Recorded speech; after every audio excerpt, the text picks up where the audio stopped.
오늘 우리에게 주신 하나님의 말씀은 고린도 후서 12장 7절에서 10절까지의 말씀입니다.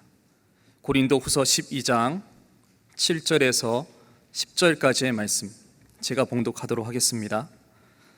여러 계시를 받은 것이 지극히 크므로 너무 자만하지 않게 하시려고 내 육체의 가시 곧 사탄의 사자를 주셨으니 이는 나를 쳐서 너무 자만하지 않게 하려 하심이라. 이것이 내게서 떠나가게 하기 위하여 내가 3번 주께 간구하였더니 나에게 이르시기를 내 은혜가 내게 족하도다. 이는 내 능력이 약한 데서 온전하여 짐이라 하신지라. 그러므로 도리어 크게 기뻐함으로 나의 여러 약한 것들에 대하여 자랑하리니 이는 그리스도의 능력이 내게 머물게 하려 함이라. 그러므로 내가 그리스도를 위하여 약한 것들과 능욕과 궁핍과 박해와 곤고를 기뻐하노니 이는 내가 약한 그때의 강함이라. 아멘. 중국의 목회자이고 또 신학자였던 워치만리라는 사람이 있습니다. 이분이 쓴 책 중에 자아의 파쇄와 영의 해방 이란 제목의 책이 있어요. 이 책이 나온 지가 꽤 오래됐는데요.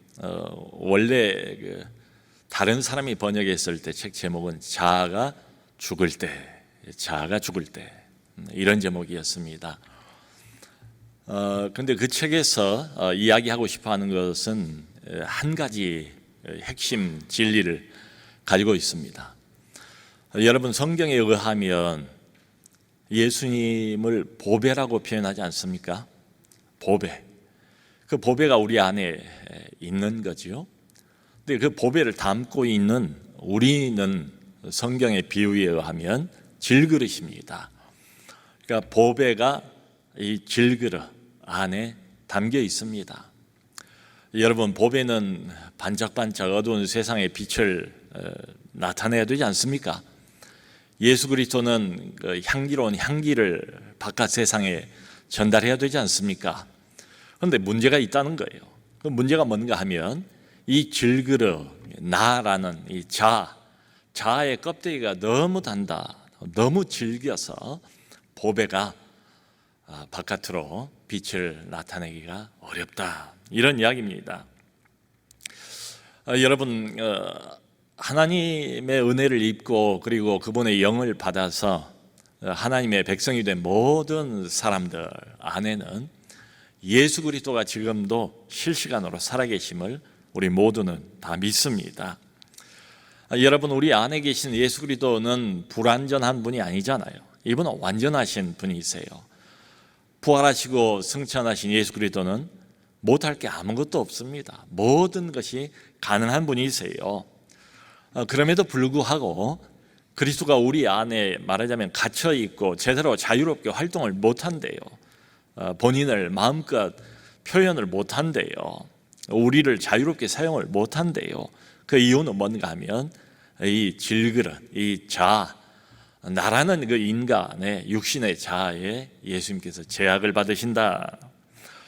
그러니까 하나님께서 우리를 부르시고 난 뒤에 맨 먼저 하시는 훈련이 뭔가 하면 바로 이 자아를 다루시는 일, 자아를 파괴하시고 자아를 분쇄하시고 깨뜨리시는 이 일을 먼저 하시죠. 지금도 계속해서 아마 주님 나라 갈 때까지 이 작업을 하시는 것 같아요.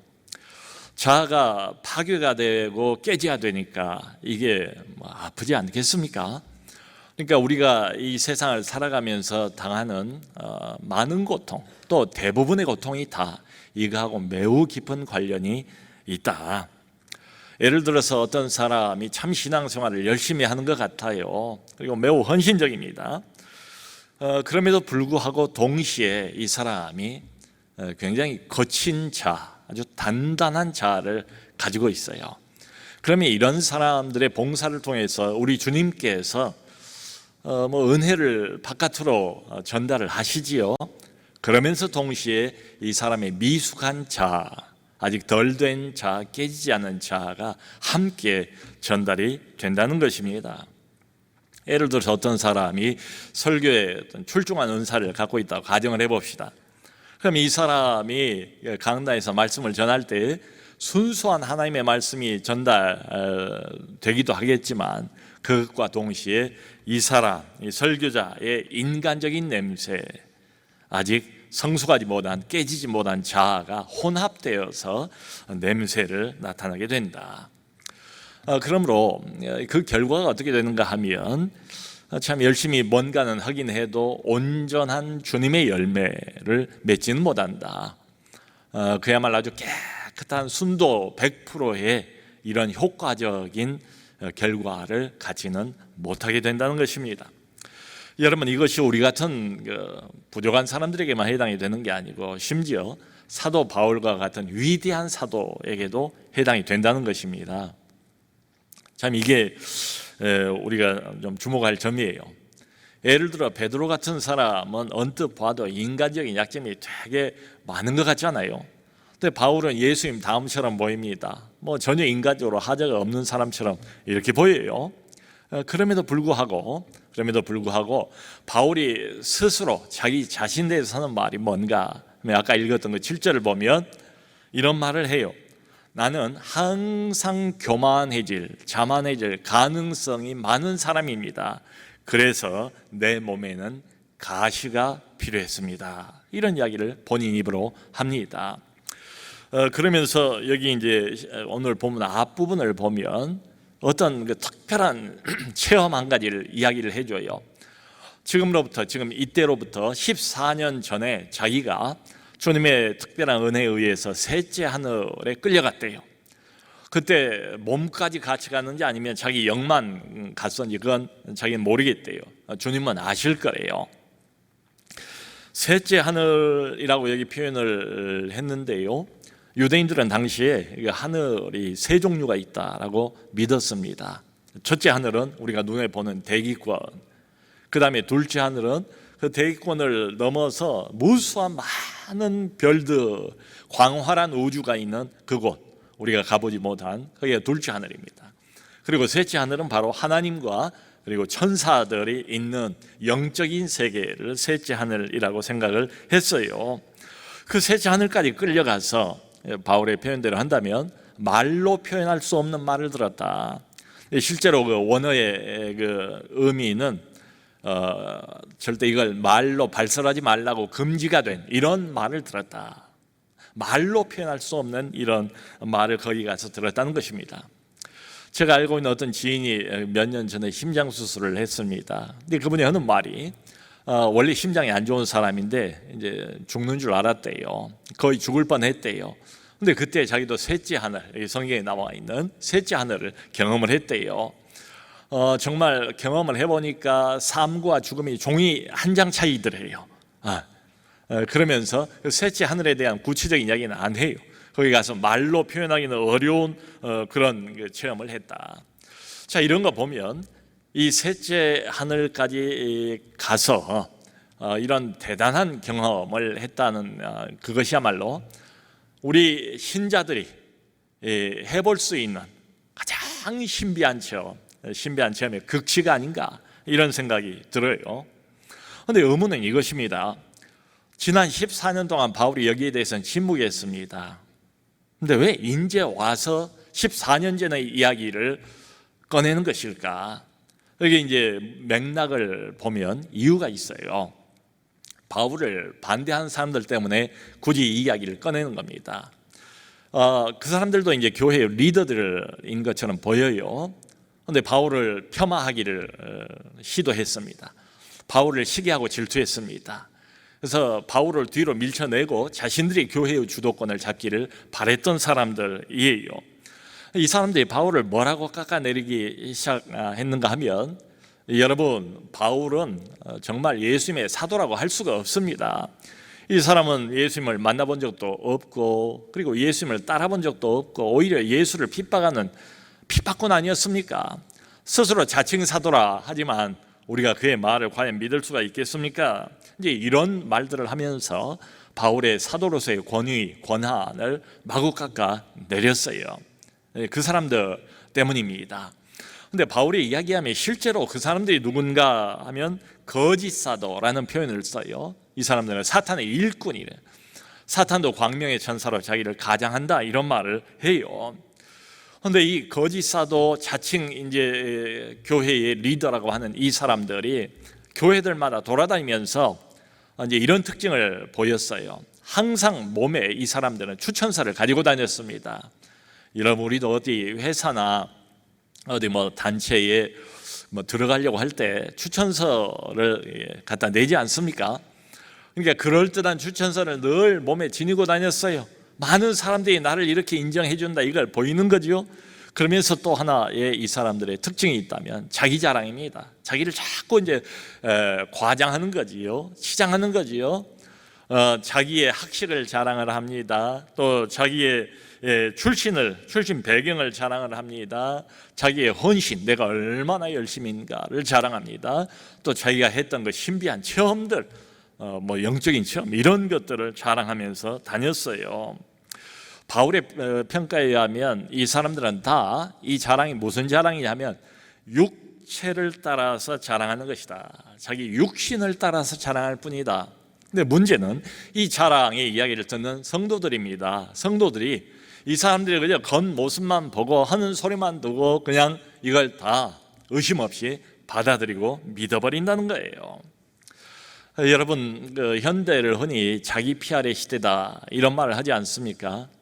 그러니까 어느 조직체에서든지 성공하려면 적절하게 자기를 좀 포장도 하고 PR도 하고 선전도 하고 이래야 살아남을 수 있다 이런 이야기들을 많이 하지요. 자기를 PR하는 이유가 뭘까요? 뭐 간단하죠. 다른 사람들로 하여금 나를 좀 믿을 수 있도록 신뢰할 수 있도록 좀 이렇게 보면 PR을 통해서 교묘하게 다른 사람들을 조종하는 셈이 아닌가 하는 생각이 들어요. 그런데 이런 거짓 교사들의 이야기를 들은 신자들은 그냥 이제 순수한 거예요. 마음이 순수하다 보니까 어떤 사람이 내가 특별한 계시를 받았습니다 하면 그대로 믿어버려요. 내가 무슨 신비한 체험을 했습니다, 뭘 보았습니다, 뭘 들었습니다 하면 그냥 고지고대로 다 믿어버린다는 거예요. 그러니까 바울이 이제 걱정이 되는 거예요. 바울이 걱정하는 것은 지도자로서의 자기의 영향력이 떨어지는 것, 그건 전혀 바울하고는 상관이 없어요. 그런데 연연해하는 사람이 아니에요. 교회에 있었던 자기의 인기가 사라지는 것, 이것도 전혀 바울은 상관없습니다. 괜찮아요.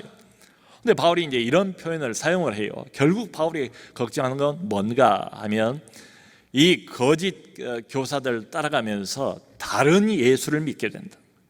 다른 예수. 본인이 전했던 진짜 예수, 하나님이 우리에게 가르쳐 주신 성경에 나와 있는 우리가 믿고 따라야 할 진짜 예수가 아니라 다른 예수, 다른 복음을 믿게 되고 따르게 된다는 거죠. 성령을 따라야 되는데 다른 영을 따르게 된다는 것이 내내 바울의 마음에 걸린 겁니다. 근데 이 사람들이 특기가 이제 자랑하는 거예요. 그래서 여기 12장 1절을 보면 바울이 이렇게 말합니다. 이게 무익한 줄 알지만, 자랑이라는 게 아무 쓸데가 없는 걸 알지만 나도 부득불 내가 자랑하노라 하면서 12장을 시작을 해요. 자, 그런데 여러분, 오늘 이제 본문 또 앞부분을 이렇게 읽어보면 바울이 자랑이라고 하고는 있는데 이 바울 자랑이 좀 이상해요. 왜냐하면 일반적인 관점에서 바라보면 절대로 이게 자랑이 아니에요. 바울 스스로도 말하고 있는 것처럼 바울이란 이 사람의 약한 면, 내가 나의 약한 것을 자랑하리라, 약한 것을 계속 이렇게 언급을 하고 자랑거리인 것처럼 말을 해요. 그 앞부분은 이제 11장, 여기서부터 이제 자랑, 크게 보면 이제 자랑이 두 가지입니다. 여기서 뭘 자랑하는가 하면, 바울이 원래는 예수를 핍박하고 예수쟁이들을 잡아가두는 이런 사람 아니었습니까? 그러니까 다메섹의 그 교회를 파괴시키기 위해서 말을 타고 가고 있었단 말이죠. 근데 갑자기 태양보다 더 밝은 부활하신 예수님께서 바울에게 직접 나타나셨어요. 말에서 떨어지잖아요. 주님을 그때 처음 만난 거예요. 그냥 눈이 멀어버렸어요, 그 밝은 빛에. 그리고 사람들 손에 끌려가서 사흘 동안 식음을 금지하면서 기도하지 않습니까? 그리고 나중에 아나니아라는 제자가 와서 바울에게 안수하고 눈을 뜨고 음식을 먹고 강건해져서 그 즉시로 유대인의 회당에 갑니다. 그리고 바울이 담대하게 그때부터 완전히 180도 다른 이야기를 외치기 시작해요. 예수가 하나님의 아들이다, 예수가 그리스도다, 예수가 우리가 오랫동안 기다려왔던 그 메시아다. 아니 사흘 전에 여기 왔던 사람이 예수쟁이들을 잡으러 왔는데 사흘 만에 사람이 갑자기 변해가지고 예수가 하나님의 아들이고 메시아이고 구원자라, 은혜의 시대가 열렸다고 이야기를 하니까 거기 살고 있던 유대인들이 내버려 둘 리가 없지요. 그 유대인들이 바울을 핍박하고 바울을 해치려고 애를 씁니다. 그러면서 당시에 그 다메섹 지방을 다스리고 있던 아레다 왕의 방백들에게 뇌물을 주고 그 사람들을 매수를 해요. 바울이 이제 자기에게 달라고. 그걸 알고 상황이 급박해지니까 바울과 이제 바울의 이 동역자들이 바울을 피신을 시켜요. 그 피신시킨 방법까지 바울이 11장 뒤에 보면 자세히 말해요. 이게 자랑거리가 된지 모르겠어요. 밤중에 성벽에 이제 그 구멍이 하나 나 있는데 그 구멍으로 해서 밧줄, 그 밧줄에다 큰 광주리를 매달아 가지고 바울이 밤중에 그 광주리를 타고 내가 도망갔다. 여러분, 이게 자랑이 됩니까? 복음을 위해서 목숨을 불사하고 내가 과감하게 맞섰다, 이게 아니고 내가 몰래 혼자 야반도주를 했다, 이게 결코 자랑거리가 아니잖아요. 이게 부끄러운 일 아닙니까? 창피한 일 아닙니까? 오히려 숨겨야 할 일 아니겠습니까? 그런데 이 약한 것을 자기가 자랑을 하겠다는 거예요. 자, 그리고 이어서 오늘 이제 두 번째 자랑은 이겁니다. 본인이 이제 셋째 하늘을 올라가서 체험을 했어요. 그리고 난 다음에 뭐 직후인 것처럼 보여요. 여기 7절에 의하면 자기 육체 안에 육체의 가시가 생겼대요. 이 육체의 가시를 사탄의 사자라고 표현을 하고 있습니다. 이 육체의 가시가 뭘까 정확하게는 몰라요. 어떤 학자들은 이게 이제 바울이 오랫동안 앓고 있었던 안질이었다. 어떤 학자들은 바울이 가끔가다 경험했을 것 같은 간질이었다. 뭔지 모르지만 일단 육체의 가시, 육체의 큰 고통이었던 것은 분명해 보여요. 그런데 중요한 것은 하나님께서 자기에게 이 육체의 가시를 주신 이유입니다. 그걸 바울이 정직하게 밝히고 있어요. 받은 계시와 체험이 너무 크기 때문에 하나님께서 나를 쳐서 나로 하여금 너무 자고하지 않도록, 스스로 교만하지 않도록, 높아지지 않도록 하나님께서 육체의 가시를 내게 박아 놓으셨다. 자, 여러분, 이게 자랑이 됩니까? 그러니까 3층 천을 내가 갔다 왔다, 아무도 이걸 경험해보지 못하지 않았느냐, 여기까지만 이야기했으면 좋았을 뻔했어요. 자랑이 될 것 같아요. 그런데 그 뒷이야기는 왜 하냔 말이죠. 불필요하게. 여러분, 자랑이라는 것은 내가 좀 잘하는 것, 남들보다 좀 나은 것을 내세우는 게 이게 자랑거리 아니겠어요? 그런데 지금 바울은 나는 광주리 타고 도망간 겁쟁이요, 그걸 자랑하고 있고, 나는 삼층천을 갔다 왔는데 금방 교만해질 가능성이 아주 많은 이런 사람이라 육체의 가시를 받았습니다. 저희가 교만의 가능성이 많은 사람이라고 자백하고 있어요. 이게 과연 자랑거리인가? 지금 이 바울이 뭘 잘 모르고 하는 소리 아닌가? 말하자면 자랑의 기본도 잘 모르고 하는 소리, 이 바보 같은 이야기를 바울이 자랑이랍시고 하고 있는 것은 아닌가, 이런 의문이 들지 않습니까? 자, 그런데 잠깐 시선을 돌려서 이제 우리를 바라보면 하나님께서 어떤 사람, 뭐 하나님이 사랑하는 하나님의 자녀지요, 주실 때 이 두 가지를 종종 같이 주신다.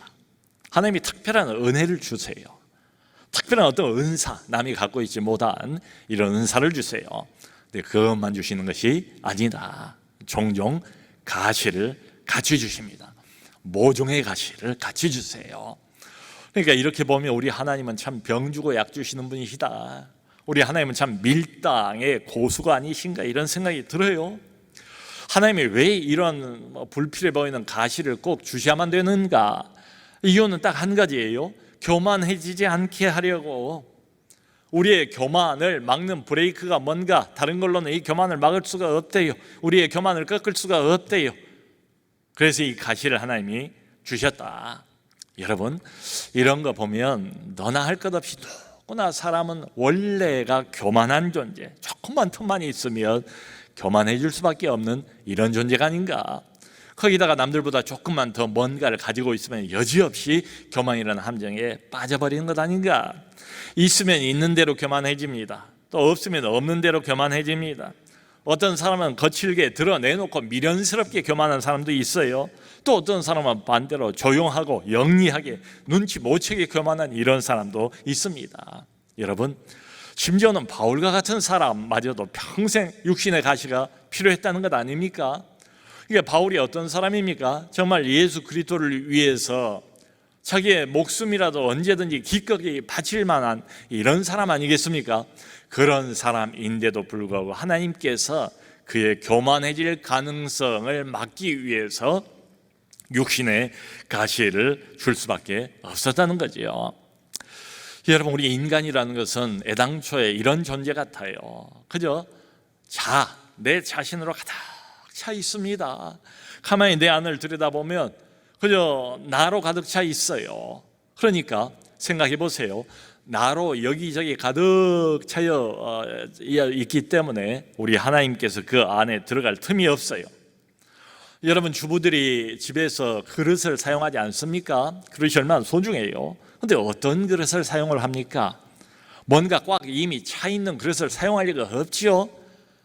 쓰임을 받는 그릇은 무조건 빈 그릇이어야 되지 않습니까? 하나님도 마찬가지지요. 그러니까 하나님이 언제 우리를 쓸 수 있는가, 편리하게 하나님이 어떤 사람을 쓸 수 있는 때는 그 사람의 그릇이 비어있을 때뿐이에요.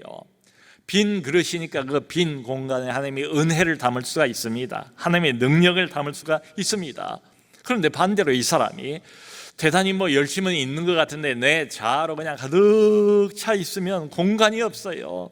하나님의 도구로 사용하기에는 여전히 부적합한 거지요. 그러니까 살펴보면 그저 내 생각, 내 철학, 내 신념, 내 편견, 내 감정, 내 열심으로 가득 차 있습니다. 중요한 건 뭐냐? 하나님이 개입할 여지가 전혀 없는 게 문제예요. 여러분, 구약의 모세나 신약의 바울 같은 사람을 한번 생각해 봅시다. 정말 모든 걸 다 갖추고 있는 것처럼 보이는 사람들 아닙니까? 학문도 학식도 출신 배경도 이보다 훌륭한 사람들이 어디가 있겠어요? 그런데 모세가 시내산에서 하나님께 부름을 받은 나이가 80이에요. 호백발일 때, 80 됐을 때 미디안 광야에서 40년이나 훈련을 받고 난 다음에 하나님이 모세를 부르세요. 이게 여전히 우리에게 궁금한 것은 왜 그토록 많은 시간이 필요했을까? 모세가 쓰임 받기는 뭔가 부족했는가? 그래서 그 부족한 것을 하나님이 채우기 위해서 그렇게 많은 시간이 필요했는가? 이제 성경을 이런 관점에서 바라보면 오히려 그 반대예요.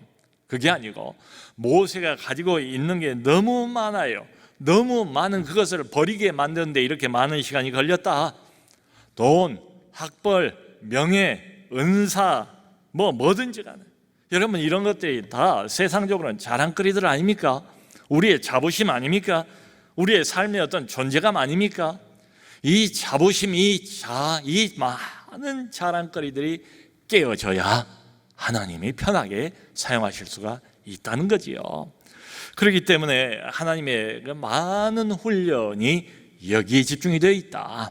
우리의 그 많은 자아를 깨뜨리는데 하나님은 지금도 아주 열심을 내고 계시다. 참 흥미로운 것은 이제 베드로가 12사도의 수장격 아니겠어요? 근데 베드로에 대해서는 가시 이야기가 전혀 없어요. 여러분, 베드로는 어떤 출신의 사람입니까? 어부 출신이지요. 많이 못 배웠어요. 흔히 하는 말로 좀 무식해요. 상대적으로 이렇게 보면 자랑할 거리가 별로 없어요. 교만해질 것도 별로 없어요. 베드로는 단순한 사람입니다. 그저 뭔가 하나를 깨달으면 금방 행동으로 옮기는 이런 사람이에요.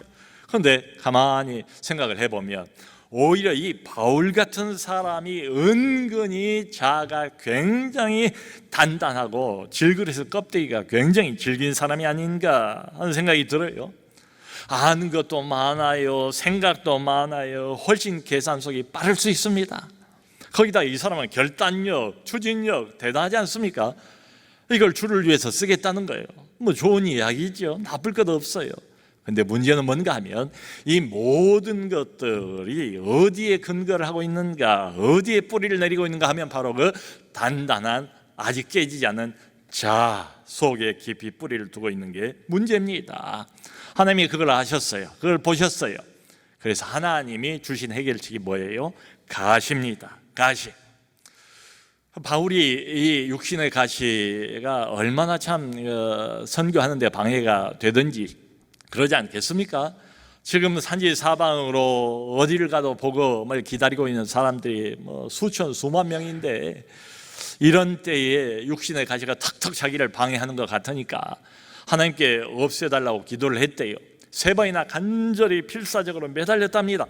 그런데 하나님이 그 기도를 응답하지 않으세요. 안 들어주세요. 자, 그러니까 결론이 뭡니까? 바울은 죽을 때까지 하나님이 자기 몸에 허락해 놓으신, 박아 놓으신 가시와 함께 사역을 했다. 가시는 바울이 이 세상을 떠날 때까지 없어지지 않았다. 그러니까 우리도 이럴 수 있지 않습니까? 바울 같은 사람도 심지어 효과적인 하나님의 도구로 쓰임을 제대로 받기 위해서는 가시가 필요했다면 우리는 두말해 못하겠습니까? 그러니까 이렇게 오해를 할 수도 있죠. 이거 정말 불필요하다. 이 가시와 같은 이 고통 내게 필요한 게 전혀 없는데, 이게 하나님의 나라에도 도움이 안 되는데, 이것만 없으면 내가 신앙생활을 더 잘할 수 있을 것 같은데, 이것만 없다면 내가 훨씬 더 효과적인 도구로 쓰임을 받을 것 같은데 주여 없이 하여 주옵소서. 근데 하나님이 나보다 나 자신을 더 잘 아신다. 하나님이 왜 그걸 두셨을까? 그게 필요해서 두신 것이다. 그러니까 이렇게 생각을 해볼 수 있죠. 바울이 이 육신의 가시가 없어져가지고 그야말로 자유로운 몸이 되어서 산지 사방을 마음껏 돌아다니면서 복음을 전하는 것보다 그 가시가 바울 몸속에 있어서 가시 때문에 낮아지고 겸손한 마음으로 늘 조심스럽게 하나님의 눈치만 보면서 사역하는 게 훨씬 더 필요한 일이라고 하나님은 여기셨던 겁니다. 자, 그래서 하나님께서 바울에게 뭔가를 말씀을 해주셨어요. 직접 그 말씀을, 하나님의 설명을, 이 가시가 내 안에 있어야 되는 이유를 듣고 난 다음에 반전이 일어났습니다. 반전. 바울이 깨닫고 난 다음에는 자기의 그 약한 것들, 가시까지를 포함해서 그 고통들, 어려움들, 이걸 약한 것을 자기가 자랑하겠대요. 약한 것을 이제는 기뻐한대요. 여러분, 이해가 안 되지 않습니까? 약한 게 어떻게 자랑거리입니까? 이건 숨겨야 되지요. 상식하고는 안 맞아요. 그래서 도대체 하나님께서 무슨 말씀을 해주셨길래 바울이 이렇게 변화가 됐단 말인가? 하나님이 여기 9절을 보면 바울에게 직접 이렇게 말씀하셨어요. 3번 필사적으로 매달려서 구했는데 하나님이 거절을 하신 다음에 한마디 말씀을 이렇게 하셨습니다. 내 은혜가 너에게 족하도다. 이는 내 능력이 약한 데서 온전해짐이라. 한마디 말씀을 해주셨어요. 바울아, 더 이상 구하지 말라. 그걸로 충분하다. 너에게 나의 은혜가 있지 않느냐? 내 은혜가 너에게 족하도다. 왜냐? 이유는 내 능력이, 전능자의 능력이, 하나님의 능력이, 우리에게는 하나님의 능력이 필요하잖아요.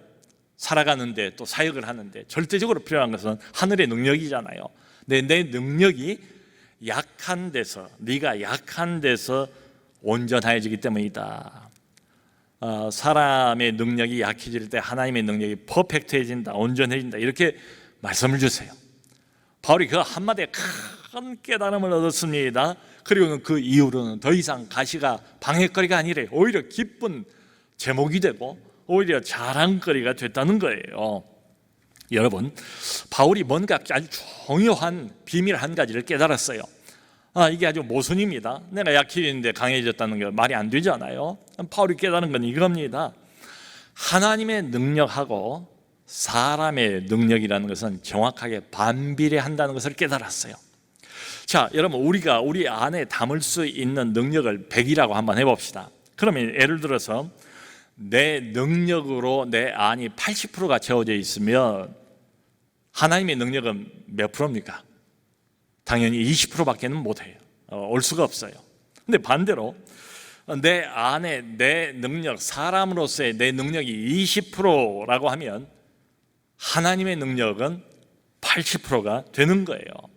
그러니까 바울이 깨달은 것은 내 능력이 약해져야만이 하나님의 능력이 내게 머물게 된다는 사실이었습니다. 내 능력과 하나님의 능력이 양립할 수 없다는 사실이었습니다. 물과 기름처럼 둘 다가 함께 있기는 어려워요. 그러니까 내 자아가 강하면 강할수록 하나님의 역사는 약해지기 마련입니다. 반대로 내가 약해지면 약해질수록 하나님의 역사는 점점 더 풍성해지고 강해지기 마련이다. 이걸 바울이 깨달은 거예요. 예를 들어서 어떤 사람이 대단히 신앙생활 열심히 합니다. 봉사도 열심히 합니다. 그런데 문제는 열매가 없어요. 열매가 별로 좋지를 않아요. 이 정도로 열심히 하면 좀 뭔가 그럴듯한 열매가 있어야 하는데 말이죠. 이유가 뭘까? 아마 본인도 궁금할지 모르겠어요. 여러분, 여기에 대답이 있습니다. 그 사람의 자아가 너무 강한 거래요. 자아가 너무 강하기 때문에 하나님의 역사는 약해질 수밖에 없다는 것입니다. 그러니까 문제는 그 사람이 열심히 부족한 게 아니에요. 반대로 열심이 너무 많아요. 육적인 열심, 인간적인 열심, 자아로부터 우러나오는 열심이 너무 강하고 너무 많고, 그것 때문에 하나님께서 제대로 역사하실 수가 없다는 겁니다. 여러분, 너나 할 것 없이 내 안에는 내 자아, 이게 아직도 너무 많아요. 그래서 하나님께서 비집고 들어올 공간이 없어요. 대중가요 중에 가시나무라는 노래가 있지 않습니까? 그 가시나무라는 노래 보면 가사에 이런 말이 있어요. 내 속에 내가 너무도 많아 당신의 쉴 곳 없네. 내 속에는 예수를 믿기 전이나 믿고 난 후에나 내가 너무도 많아요. 내가 너무 이런 나 저런 나, 이런 잘난 나 저런 자랑스러운 나가 너무 많아요. 그래서 주님이 쉴 자리가 없고 들어올 공간이 없다는 거예요. 그러면 여러분, 결론은 이렇지 않습니까? 이 자아가 우선 비워져야 한다. 내 자아가 먼저 깨져야 된다. 그래야 하나님이 오실 수 있다. 이게 순서다. 내 자아가 깨져야 그 다음에 하나님께서 나를 편리하게 마음껏 사용하실 수가 있다는 거지요. 바울이 이 사실을 가시를 통해서 깨닫게 된 거예요. 그리고 난 다음에 10절에 이렇게 자랑스럽게 말합니다. 그러므로 내가 나의 약한 것들과 모욕받는 것과 궁핍과 박해와 어려움을 기뻐하노라.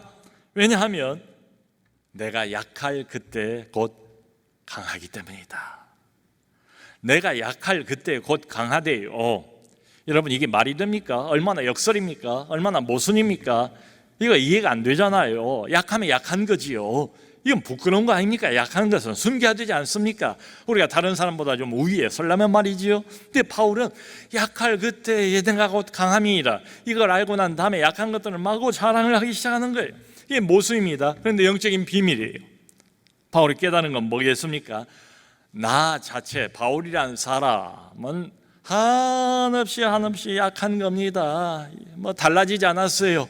바울은 별 볼 일 없어요. 인간적으로 보면 매우 초라해요. 겁쟁이에요. 근데 내가 모종의 고통을 통해서 한없이 약해질 때 자아가 깨진대요. 자아가 비워지기 시작한대요. 그리고 그 비워진 공간에 비로소 하나님께서 오신대요. 하나님이 은혜로 빈 공간을 채우신대요. 능력으로 하나님이 거기를 채우신대요. 그래서 이제는 나 바울이라는 사람의 예전에 기대고 있던 그 무엇으로 강해지는 게 아니고 오직 하나님의 은혜로 강해지고 하나님의 능력으로 강해진다는 이런 소리입니다. 여러분, 우리는 지금도 여전히 코로나19의 한복판을 걸어가고 있습니다. 우리 중에 고통 없는 사람이 어디 있습니까? 모두가 다 바울이 몸 안에 두고 있었던 이 큰 가시와 같은 모종의 고통을 당하고 있지 않습니까? 어떤 사람들은 육신의 고통, 어떤 사람들은 물질로 인한 고통, 어떤 사람들은 환경 도무지 벗어나기가 어려운 이 고통스러운 환경으로 인해서 어려움을 당하지 않습니까? 그런데 이것을 오늘 본문의 관점에서 바라보면 이게 기회다. 어떤 기회인가? 내 자아를 비울 기회다. 내 자아를 깨질 기회다. 아니 어쩌면 우리 하나님께서 이 목적을 가지고 이런 어려움을 우리에게 계속 공급해 주시는 것이 아닌가. 네, 여러분, 이런 가시와 같은 고통이 있다고 해도 자동적으로 바울의 말처럼 되는 건 아니에요. 대부분의 사람들은 어려움을 당하면 이스라엘 백성들처럼 하나님을 원망합니다. 불평합니다. 하나님 어디 있느냐고 큰 소리를 칩니다. 쓴뿌리가 납니다. 바울처럼 되려면 우선 하나님이 이것을 왜 주시는가, 바울처럼 깨달아야 되지 않겠습니까? 아까 우리가 불렀던 찬송처럼 이 모습 그대로, 약한 그대로 별 볼 일 없는 사람이 돼버렸어요. 초라한 인간 누가 돼버렸어요. 근데 이 모습 이대로 두 손 들고 그저 주님께 나아가는 겁니다. 그리고 약한 모습 그대로 주님께 그냥 나를 드리는 겁니다. 그리고 한 가지를 믿어야 됩니다. 이런 연약한 가운데서 하나님이 도우실 것을 믿고 전적으로 우리 안에 계시는 그리스도 보배로우신 그분만 전적으로 의존하는 겁니다. 사랑하는 성도 여러분, 이게 바로 바울이 우리에게 가르쳐준, 성경이 우리에게 가르쳐준 하나님께서 우리에게 꼭 배우기를 원하는 영적인 가시를 통한 깨달음입니다. 자아가 깨질 때, 내 자아가 완전히 조각이 나고 가루가 되고 분쇄가 되어 없어지면 없어지는 그만큼 하나님의 은혜가 더 크게 경험이 될 것이고 하나님의 능력으로 내 안이 채워질 것이고, 그래서 하나님의 은혜와 오직 그분의 능력으로 이 모든 어려움을 이기고 승리하는 우리 모두가 될 수 있기를 주님의 이름으로 축원합니다.